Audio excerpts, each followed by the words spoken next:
Red notice எனப்படுகின்ற சிவப்பு பிடியாணை பிறப்பிக்கப்பட்ட 73 போதைப் பொருள் கடத்தல் மன்னர்களை மீண்டும் கைது செய்து இலங்கைக்கு அழைத்து வருவதற்கு இப்பொழுது அனைத்து நடவடிக்கைகளும் துரிதப்படுத்தப்பட்டிருப்பதாக இலங்கையினுடைய பொலிஸ் மா அதிபர் பிரியந்த வீரசூரிய கூறியிருக்கின்றார். உண்மையில் வரவேற்கத்தக்க விடயம். ஷிரான் பாஷிக் இப்பொழுது சில தினங்களுக்கு முன்பதாகத்தான் ஐக்கிய அரபு அமீரகத்திலே கைது செய்யப்பட்டு அழைத்து வரப்பட்டிருந்தார். இப்பொழுது இந்த 73 பேர் தொடர்பான விவரங்கள் வெளியாக இருக்கின்றது. அவர்களை இலங்கைக்கு அழைத்து வரப் போகிறார்கள். அது மாத்திரமல்லாமல் இவர்களுடைய இந்த போதைப்பொருள் வலையமைப்பில் தங்களுடைய பணத்தை முதலீடு செய்தவர்கள் இதன் காரணமாக இப்பொழுது பெரும் கலக்கத்தில் இருப்பதாகவும் பொலிஸ் மா அதிபர் பிரியந்த வீரசூரிய கூறியிருக்கின்றார். இதை காட்டிலும் சர்வதேசத்திடம் இருந்து எதிர்பாராத அளவுக்கு இவர்களை கைது செய்கின்ற நடவடிக்கைகளை துரிதப்படுத்துமாறு ஒத்துழைப்புகள் கிடைத்து வருவதாகவும், அந்த விடயத்தை இந்த நடவடிக்கைகளை துரிதப்படுத்துவதற்கு சர்வதேசத்தினுடைய ஒத்துழைப்பு தாங்கள் எதிர்பார்த்ததை விட மிகவும் அதிகமாக கிடைப்பதாகவும் பிரியந்த வீரசூரிய தெரிவித்திருக்கின்றார். இதேவேளை இலங்கை சிறைச்சாலைகளில் நடத்தப்பட்ட ஒரு ஆய்வு மிகவும் அதிர்ச்சிகரமான முடிவுகளை வெளியிட்டிருக்கின்றது. 2025ஆம் ஆண்டு மாத்திரம் இலங்கையினுடைய 22 சிறைகளில் 5083 கைத்தொலைபேசிகள் மீட்கப்பட்டிருக்கின்றன. அது மட்டுமல்ல, கடந்த 6 வருடங்களில் 1181 கைதிகள் இலங்கை சிறைகளை விட்டு தப்பி ஓடி இருக்கின்றார்கள். அவர்களில் வெறும் 472 பேர் மாத்திரம்தான் மீண்டும் கைது செய்யப்பட்டிருக்கிறார்கள். மிகுதி பேருக்கு என்ன ஆனது என்றே தெரியவில்லை. அவர்கள் நாட்டிற்குள் சுதந்திரமாக நடமாடுவது பொதுமக்களினுடைய பாதுகாப்புக்கு அச்சுறுத்தல் என்று தெரிவிக்கப்பட்டிருக்கிறது. வணக்கம், நான் உமாசங்கர் ஆரூரன். என்னுடைய வலையொலி பக்கத்தை சப்ஸ்கிரைப் செய்யாது பார்த்து கொண்டிருப்பவர்கள் சப்ஸ்கிரைப் செய்து கொள்ளுங்கள்.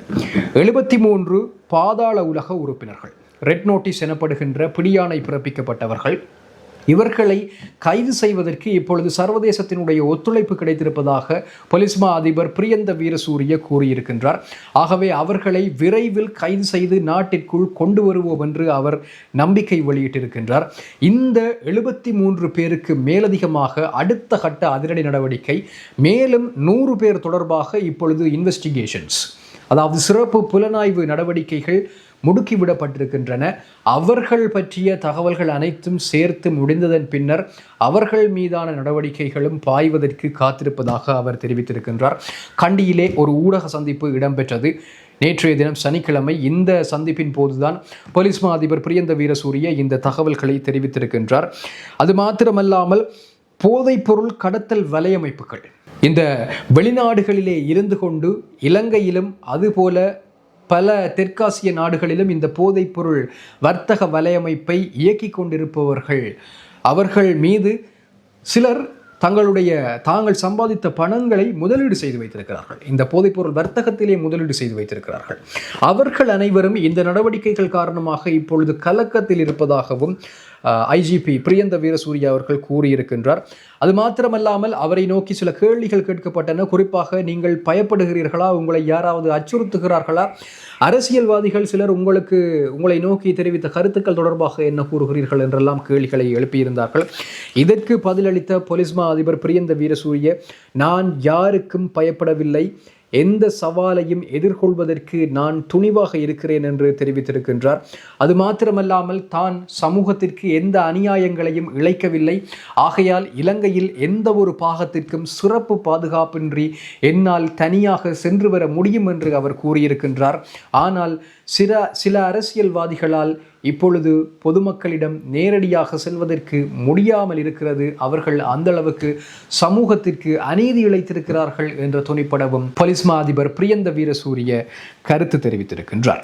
ஆகவே பார்க்கலாம், பொலிஸ் மா அதிபர் மற்றும் இலங்கை காவல்துறையினருடைய இந்த வெளிநாடுகளிலே பதுங்கியிருக்கின்ற பாதாள உலக உறுப்பினர்களை நோக்கிய இந்த அதிரடி வேட்டை எவ்வளவு தூரம் வெற்றியளிக்கும் என்பதனை பொறுத்திருந்து பார்க்க வேண்டியிருக்கிறது.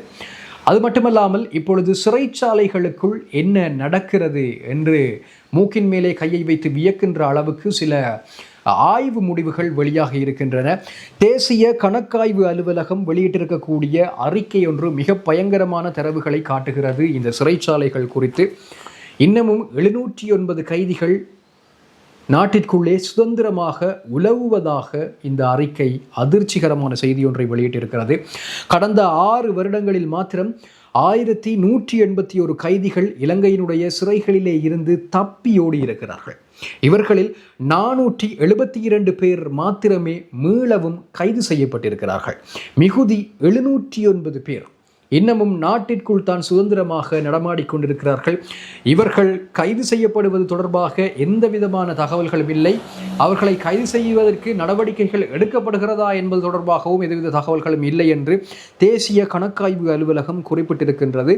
அது மட்டுமல்லாமல் மேலும் ஒரு சில தரவுகள் வெளியாகி இருக்கின்றன, அதிர்ச்சியை ஏற்படுத்தக்கூடியவாறு. குறிப்பாக 2025ஆம் ஆண்டில் மாத்திரம் 22 சிறைச்சாலைகளிலே 5083 கைத்தொலைபேசிகள் மீட்கப்பட்டிருக்கின்றன. 2432 ஃபோன் பேட்டரிஸ் மீட்கப்பட்டிருக்கின்றன. 970 ஃபோன் சார்ஜர்கள் மீட்கப்பட்டிருக்கின்றன. 4149 சிம் அட்டைகள் மீட்கப்பட்டிருக்கின்றன 2025 மாத்திரம். அதைவிட ஏனைய அக்சசரிஸ், அதாவது டெக்னாலஜி சம்பந்தமான மற்றது இந்த கேட்ஜெட்ஸ் சம்பந்தமான மேலும் வேறு சிறைச்சாலைகளுக்குள் அனுமதி அளிக்கப்படாத பொருட்கள் சம்பந்தமாக மொத்தமாக 3111 பொருட்கள் அக்சசரிஸ் சிறைகளுக்குள்ளே இருந்து கைப்பற்றப்பட்டிருக்கின்றன. இவ்வளவு பொருட்களும் இவ்வளவு ஃபோன், சிம் கார்ட்ஸ் இதெல்லாம் எப்படி சிறைக்குள் போகிறது, வெளியாலே வருகிறது என்பது தொடர்பாக எதுவிதமான பதிலையும் யாராலும் கூற முடியாமல் இருக்கிறது. ஆகவே இந்த தேசிய கணக்காய்வு அலுவலகம் மிக காத்திரமான ஒரு பரிந்துரையை செய்திருக்கின்றது.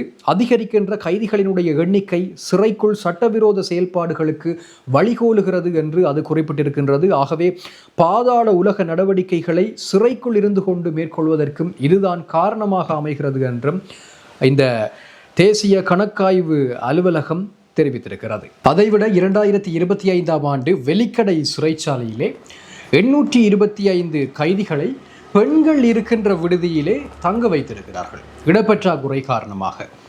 இந்த மகசின் சிறை மற்றும் கொழும்பு விளக்கமறியல் சிறை ஆகியவற்றில் அதிகரிக்கின்ற கைதிகளினுடைய மற்றும் சந்தேக நபர்களினுடைய எண்ணிக்கை காரணமாக அங்கே வசதிகள் பற்றாக்குறை ஏற்படுவதாகவும் இந்த கணக்காய்வு அலுவலகம் தெரிவித்திருக்கின்றது.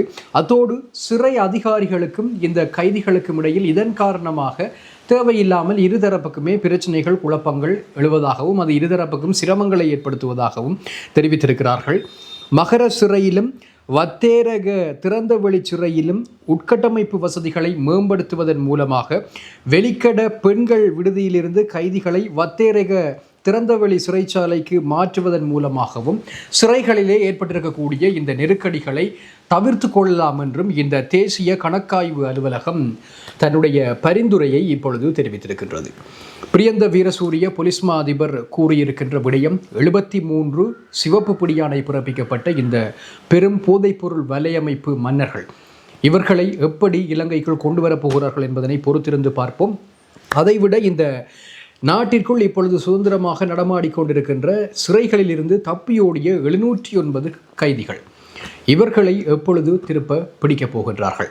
இவை எல்லாம் இடம்பெறுமாக இருந்தால் சரியாக இந்த நாட்டு மக்களினுடைய நலன்களுக்கு ஒரு நல்ல விடயத்தை இந்த அரசாங்கம் செய்கிறது என்பதற்கான ஒரு எடுத்துக்காட்டாக இது அமையும் என்பதில் எந்த சந்தேகமும் இல்லை. இரு முனைகளுக்கூடாக இப்பொழுது இந்த அரசாங்கமும் சரி, இலங்கையினுடைய காவல்துறையும் சரி காய்களை நகர்த்துவதனை இந்த செய்திகள் ஊடாக அறிய கிடைக்கிறது. அதாவது ஒரு பக்கம் போதைப்பொருள் கடத்தல் கும்பல்களை தேடிய இந்த வேட்டை, அதே போல இன்னொரு பக்கம் சிறைச்சாலைகளுக்குள் இடம்பெற்று கொண்டிருக்கின்ற மோசடிகள், தாறுமாறான செயல்கள், இவற்றை கட்டுப்படுத்துவதற்கான நடவடிக்கைகள்.